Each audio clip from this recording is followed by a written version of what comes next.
Welcome back. ಇವತ್ತು ಬೆಳಗ್ಗೆ ಯಶ್ ಅಭಿನಯದ ಟಾಕ್ಸಿಕ್ ಸಿನಿಮಾ ಜಗತ್ತಿನಾದ್ಯಂತ ತಾರೆ ಕಾಣ್ತು. ಸುಮಾರು 12,000 ಸ್ಕ್ರೀನ್ಗಳಲ್ಲಿ ಈ ಟಾಕ್ಸಿಕ್ ಸಿನಿಮಾ ಪ್ಲೇ ಆಗ್ತಾ ಇರೋದು. ಅಡ್ವಾನ್ಸ್ ಬುಕಿಂಗ್ ನಲ್ಲಿ ಈಗಾಗಲೇ ಸಿನಿಮಾ ಎಲ್ಲಾ ಕಡೆ ತನ್ನ ರೆಕಾರ್ಡ್ ಅನ್ನ ಮುರಿದು ಹಾಕಿಬಿಟ್ಟಿದೆ. ಯಶ್ ಅಭಿನಯ ನೋಡಿ ಅಭಿಮಾನಿಗಳು ಥ್ರಿಲ್ ಆಗಿದ್ದಾರೆ. ಹಾಲಿವುಡ್ ಲೆವೆಲ್ಗೆ ಸಿನಿಮಾ ಇದೆ ಅಂತ, ಕನ್ನಡದ ಹಾಲಿವುಡ್ ಸಿನಿಮಾ ಅಂತ ಕೂಡ ಕೆಲವರು ಹೇಳ್ತಾ ಇದ್ದಾರೆ ಇದನ್ನ. ಇನ್ನು ಯಶ್ ಈ ಸಿನಿಮಾ ಮಾಡೋಕೆ ತಗೊಂಡಿದ್ದ ಸಮಯ 4 ವರ್ಷ. ವಿಶ್ವದಾದ್ಯಂತ ಈ ಸಿನಿಮಾ ರಿಲೀಸ್ ಆಗಿದೆ. ಈಗ ಇಡೀ ಭಾರತದಲ್ಲಿ ಹೊಸ ನಿರೀಕ್ಷೆಯನ್ನ ಮತ್ತು ಕ್ರೇಜ್ ಅನ್ನ ಕೂಡ ಜಾಸ್ತಿ ಮಾಡ್ತಾ ಇದೆ. ದಿಗ್ಗಜ ನಟ ನಟಿಯರ ತಂತ್ರಜ್ಞರ ದಂಡೆ ಈ ಸಿನಿಮಾಗೆ ದುಡ್ದಿದೆ ಇಲ್ಲಿ ತನಕ. ಗೀತು ಮೋಹನ್ ದಾಸ್, ಈ ಲೇಡಿ ಮೇಡಮ್ ಬಗ್ಗೆ ಹೇಳಲೇಬೇಕು ರೀ. ಅವರ ನಿರ್ದೇಶನದ ಸಿನಿಮಾವೇ. ಅವರು ನಂಬುದ್ರು ಯಶ್, ಅವ್ರಿಗೊಂದು ಹ್ಯಾಟ್ಸ್ ಆಫ್ ಹೇಳ್ಬೇಕು. ಗೀತು ಮೋಹನ್ ದಾಸ್ ತಲೆನೇ ಕೆಡಿಸ್ಕೊಳ್ಳಿಲ್ಲ. ಯಾರು ಏನಾದ್ರು ಅನ್ಕೊಳ್ಳಿ, ನಾನು ಹೋಗಿ ಅಪ್ರೋಚ್ ಮಾಡ್ತೀನಿ, ಸಿನಿಮಾ ಮಾಡಿ ಗೆಲ್ಲಿಸ್ತೀನಿ ಅಂತ ಅನ್ಕೊಂಡಿದ್ರು. ಹಂಗೆ ಗೆಲ್ಸಿದಾರೆ. ಒಬ್ಬ ಹೆಣ್ಣು ಮಗಳು ಯಾರ್ರೀ ನಂಬ್ತಾರೆ? ಯಾರು ನಂಬ್ತಾರೆ? ಈಗ ಟ್ರೇಲರ್ ಮತ್ತು ಟೀಸರ್ ನಲ್ಲಿ ಮೇಕಿಂಗ್ ಮೂಲಕವೇ ಯಶ್ ಅಭಿಮಾನಿಗಳಲ್ಲಿ ಒಂದ್ ರೀತಿ ಹುಚ್ಚೆದ್ದಿದೆ ಅಂತಲೇ ಹೇಳ್ಬೋದು, ಒಳ್ಳೆ ರೀತಿಯಲ್ಲಿ. ಟಾಕ್ಸಿಕ್ ಸಿನಿಮಾ ರಿಲೀಸ್ಗೆ ಸಿನಿಮಾ ಪ್ರಿಯರು ತೀವ್ರ ಕುತೂಹಲದಿಂದ ಕಾಯ್ತಾ ಇದ್ರು. ಬಟ್ ಈಗ ದ ವೇಟ್ ಈಸ್ ಓವರ್ ಅಂತ ಅನ್ಬೋದು. ರಿಲೀಸ್ ಡೇಟ್ ಎರಡೆರಡು ಸಲ ಮುಂದಕ್ಕೆ ಹೋಗ್ಬಿಟ್ಟಿತ್ತು. ಪ್ರೇಕ್ಷಕರಲ್ಲಿ ಮಾತ್ರ ಅದ್ ಎಷ್ಟೇ ಮುಂದಕ್ಕೆ ಹೋದ್ರು ಕೂಡ ಕ್ಯೂರಿಯಾಸಿಟಿ ಅನ್ನೋದಿರುತ್ತಲ್ಲ, ಅದು ಕಡಿಮೆ ಆಗಿರ್ಲಿಲ್ಲ.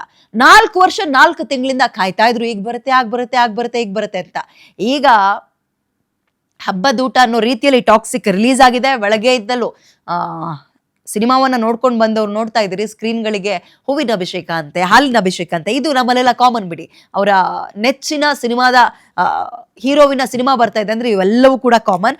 ಬಟ್ ಇಲ್ಲಿ ನಾವು ಚರ್ಚೆ ಮಾಡ್ಬೇಕಾಗಿರೋದು ಯಶ್ ಸ್ವ್ಯಾಗ್ ಹೇಗಿತ್ತು ಅಂತ. ಈಗ ಆಮೇಲೆ ಇನ್ನೊಂದು ಹೇಳ್ಬಿಡ್ತೀನಿ, ನೀವು ಟಾಕ್ಸಿಕ್ ಸಿನಿಮಾವನ್ನ ನೋಡಿದ್ರೆ ಮಾತಾಡ್ರಿ, ಹೇಗಿತ್ತು ನೋಡ್ಕೊಂಡ್ ಬಂದ್ರ, ಫ್ಯಾಮಿಲಿ ಸಮೇತ ಹೋಗಿದ್ರ? ಒಬ್ಬೊಬ್ರು ಒಂದೊಂದು ರೀತಿ ರಿವ್ಯೂ ಕೊಡ್ತಾ ಇದಾರೆ. ನಿಮಗೆ ಹೇಗ್ ಅನ್ನಿಸ್ತು ಸಿನಿಮಾ? ಚೆನ್ನಾಗಿತ್ತು, ಚೆನ್ನಾಗಿಲ್ಲ ಬೇಡ, ಇಷ್ಟ ಆಯ್ತಾ ಅಥವಾ ಇಲ್ವಾ ಅಂತ ನೋಡೋಣ. ಚೆನ್ನಾಗಿತ್ತು, ಚೆನ್ನಾಗಿಲ್ಲ ಅನ್ನುವಂತಹ ಕಾಮೆಂಟ್ ಕೊಡೋದೇ ಬೇಡ. ಓಕೆ, ಧನ್ರಾಜ್ ಅಂತ ಒಬ್ರು ಕರೆ ಮಾಡಿದ್ದಾರೆ, ಮಾತಾಡೋಣ. ಅದಾದ್ಮೇಲೆ ಉಳಿದಿರೋ ಚರ್ಚೆನ ಮಾಡೋಣ ನಾವು. ಧನ್ರಾಜ್ ಅವರೇ ನಮಸ್ಕಾರ. ನಮಸ್ಕಾರ ಮೇಡಮ್. ಹೋಗಿದ್ರಾ ಸಿನಿಮಾಗೆ? ಓ ಮ್ಯಾಮ್, ಫಸ್ಟ್ ಹೋಗಿದ್ವಿ. ಹೆಂಗಿತ್ತು? ಸಖತ್ತಾಗಿತ್ತು ಫಿಲಂ. ಟಾಕ್ಸಿಕ್ ಅನ್ಕೊಂಡಂಗೆ ಇರ್ಲಿಲ್ಲ ಇದು. ಏನ್ ಅನ್ಕೊಂಡಿದ್ರಿ? ನಾವು ಏನೋ ಹಾಲಿವುಡ್ ತರ ತೆಗ್ದಿರ್ತಾರೆ ಅನ್ಕೊಂಡಿದ್ದು, ಹಾಲಿವುಡ್ ಮೀರ್ಸೋ ತರ ತೆಗ್ದಿದ್ದಾರೆ. ಸಖತ್ತಾಗಿದೆ ಫಿಲಂ ಅಂತೂ. ಯಾವ ಥಿಯೇಟರ್ಗೆ ಹೋಗಿದ್ರಿ? ನಾವು ನರ್ತಕಿಗೆ ಹೋಗಿದ್ವಿ ಬೆಳಗ್ಗೆ. ಓಕೆ, ಫ್ರೆಂಡ್ಸಾ ಫ್ಯಾಮಿಲಿನಾ? ಇಲ್ಲ, ಫ್ರೆಂಡ್ಸ್ ಹೋಗಿದ್ವಿ. ಸಖತ್ತಾಗಿತ್ತು ಫಿಲಮ್. ಚೆನ್ನಾಗಿತ್ತು, ಸಖತ್ತಾಗಿತ್ತು ಅನ್ನೋದ್ ಬಿಟ್ಟು ಬೇರೆ ಹೇಳಿ ಹೆಂಗಿತ್ತು. ಯಾಕಂದ್ರೆ ತುಂಬಾ ದಿನದಿಂದ ಕಾಯ್ತಾ ಇದ್ರಿ ನೀವುಗಳು. ಒಬ್ಬೊಬ್ರು ಒಂದೊಂದ್ ತರ ರಿವ್ಯೂ ಕೊಡ್ತಾ ಇದಾರೆ. ಅದಕ್ಕೆ ನಾವು ಇವತ್ತು ರಿವ್ಯೂ ಕೇಳೋಣ ಅಂತಲೇ ಈ ಪ್ರೋಗ್ರಾಮ್ ನ ಇಟ್ಬಿಟ್ವಿ. ನಾವು ಸ್ಪಾಯ್ಲರ್ಸ್ ಕೊಡಬಾರ್ದು ಯಾವತ್ತು. ಪಾಪ ಅವ್ರು ಕಷ್ಟ ಬಿದ್ದು ಫಿಲಂ ಮಾಡಿರ್ತಾರೆ. ಅವ್ರಿಗೆ ನಾವು ಸ್ಪಾಯ್ಲರ್ಸ್ ಅನ್ನೋದು ಕೊಡ್ಲೇಬಾರ್ದು. ರಿವ್ಯೂಸ್ ಯಾರು ಇದ್ ಮಾಡಬಾರ್ದು. ಅವ್ರು ಹೋಗಿ ಥಿಯೇಟರ್ ಹೋಗಿ ನೋಡ್ಬೇಕು, ಅವಾಗ ಗೊತ್ತಾಗುತ್ತೆ ಏನು ಅಂತ. ಹಂಗಂತೀರಾ? ರಿವ್ಯೂಸ್ ಸ್ಪಾಯ್ಲರ್ಸ್ ಕೊಡಬಾರ್ದು. ಓಕೆ, ಸಖತ್ತಾಗಿತ್ತು ಅಂತೀರಿ ಹಂಗಾದ್ರೆ? ಹೌದು, ಸಖತ್ತಾಗಿತ್ತು. ಎನಿವೆ, ಥ್ಯಾಂಕ್ ಯು ಕರೆ ಮಾಡಿದಕ್ಕೆ. ರವಿ ಅಂತ ತುಮಕೂರಿನಿಂದ ಮತ್ತೊಬ್ರು ಫೋನ್ ಮಾಡಿದ್ದಾರೆ, ಮಾತಾಡ್ಸೋಣ. ರವಿ ಅವರೇ ನಮಸ್ಕಾರ. ನಮಸ್ತೆ. ಹೋಗಿದ್ರಾ ಸಿನಿಮಾಗೆ? ಖಂಡಿತ ಹೋಗಿದ್ದೆ. ಆಮೇಲೆ ಆ ಸಿನಿಮಾ ಬಿಟ್ರೆ ನಾನು ನಿಮ್ಮ ಫಾಲೋವರ್ಸು. ಸರಿ. ಖಂಡಿತ ನಿಮ್ದು ದಿನನಿತ್ಯ ನಿಮ್ದು ವಿಡಿಯೋಗಳು ನೋಡ್ತಾ ಇರ್ತೀನಿ. ತುಂಬಾ ಅದ್ಭುತವಾಗಿರುತ್ತೆ. Okay, thank you sir, thank you. ಇವತ್ತು ಟಾಕ್ಸಿಕ್ ಬಗ್ಗೆ ಮಾತಾಡೋಣ ನಾವು, ಆಯ್ತಾ?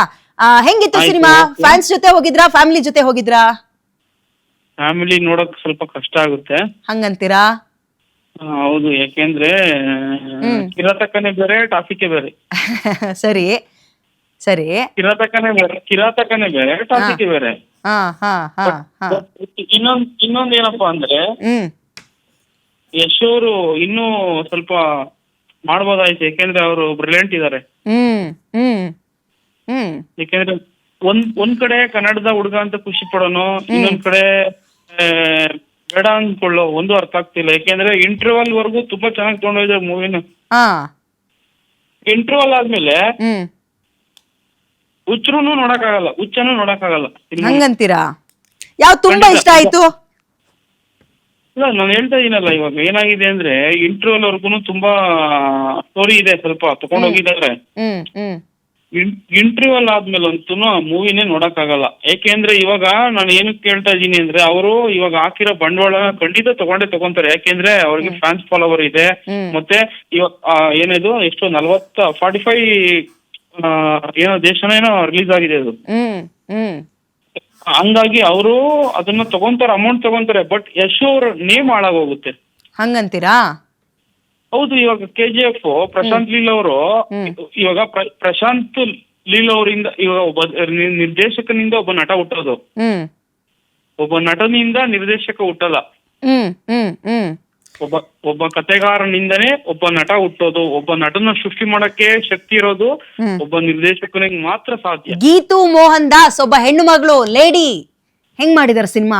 ಅಲ್ಲಲ್ಲ, ನಾನು ಹೆಣ್ಮಗ್ಳ ಬಗ್ಗೆ ನಾನು ತುಂಬಾ ಗೌರವ ಇದೆ. ಯಾಕೆಂದ್ರೆ ಒಂದು ಕೇರಳದ ಹುಡುಗಿ ಒಬ್ಬ ಡೈರೆಕ್ಷನ್ ಮಾಡಿದ್ರೆ ತುಂಬಾ ಖುಷಿ ಇದೆ. ಹ್ಮ್ ಒಬ್ಬ ಕನ್ನಡಿಗನ್ನ ಹುಡಿಕೊಂಬಂದು ಅವರು ಡೈರೆಕ್ಷನ್ ಮಾಡಿರೋದು ನನಗೆ ತುಂಬಾ ಖುಷಿ ಇದೆ. ಯಾಕೆಂದ್ರೆ ಕನ್ನಡಕ್ಕೆ ಕೊಟ್ಟಿರೋ ಗೌರವ ಅವರು ನನಗೆ ತುಂಬಾ ಇಷ್ಟ ಆಗುತ್ತೆ. ಹ್ಮ್ ಹ್ಮ್ ಬಟ್ ಆದರೆ ಹ್ಮ್ ಪ್ರತಿ ಒಂದು ವಿಡಿಯೋ ನಾನು ಬೆಳಗಿನ ನೋಡ್ತಾ ಇದ್ದೀನಿ. ಯಾಕೆಂದ್ರೆ ನಾನು ಇವತ್ತು ಕೂಡ ಬೆಳಗ್ಗೆ ಮೂವಿ ನೋಡ್ಕೊಂಡೇ ಬಂದೆ. ಸರಿ. ಎಲ್ಲಾರು ಇದೇ ಕಂಪ್ಲೇಂಟ್ ಮಾಡ್ತಾ ಇರೋದು, ಇಂಟರ್ವ್ಯೂಲ್ ಮೇಲೆ ಕಥೆನೇ ಹಾಳು ಮಾಡ್ಬಿಟ್ಟಿದ್ದಾರೆ. ಬಟ್ ಅವರು ಇದನ್ನ ಓಕೆ ಒಂದ್ಸತಿ ಎಡವೋದು ತುಂಬಾ ಸಹಜ. ಅದನ್ನ ಆ ಮಹಾನ್ ತಾಯಿ ಯಾರು ಡೈರೆಕ್ಷನ್ ಮಾಡಿದ್ದಾರೆ ಅವ್ರು ನೆಕ್ಸ್ಟ್ ಅದನ್ನ ತಿದ್ಕೊಂಡು ಮುಂದೆ ಹೋದ್ರೆ ಖಂಡಿತ ಅವ್ರಿಗೆ ಒಳ್ಳೇದಾಗುತ್ತೆ. ಒಳ್ಳೇದಾಗ್ಲಿ. ನಾವು ಅದ್ರ ಬಗ್ಗೆ ಮಾತಾಡಲ್ಲ. ಅದ್ರ ಬಗ್ಗೆ ಯಾಕೆಂದ್ರೆ ಹೆಣ್ಮಕ್ಳ ಬಗ್ಗೆ ಮಾತಾಡಕ್ ನಮ್ಗೆ ಅಷ್ಟೊಂದು ಇದಿಲ್ಲ. ಯಾಕೆಂದ್ರೆ ನಮ್ಮ ತಾಯಿನೂ ಒಂದು ಹೆಣ್ಣು. ಸೂಪರ್ ರೀ. ಥ್ಯಾಂಕ್ ಯು ರವಿ ಅವರೇ ಕರೆ ಮಾಡಿ ಮಾತಾಡೋದಕ್ಕೆ.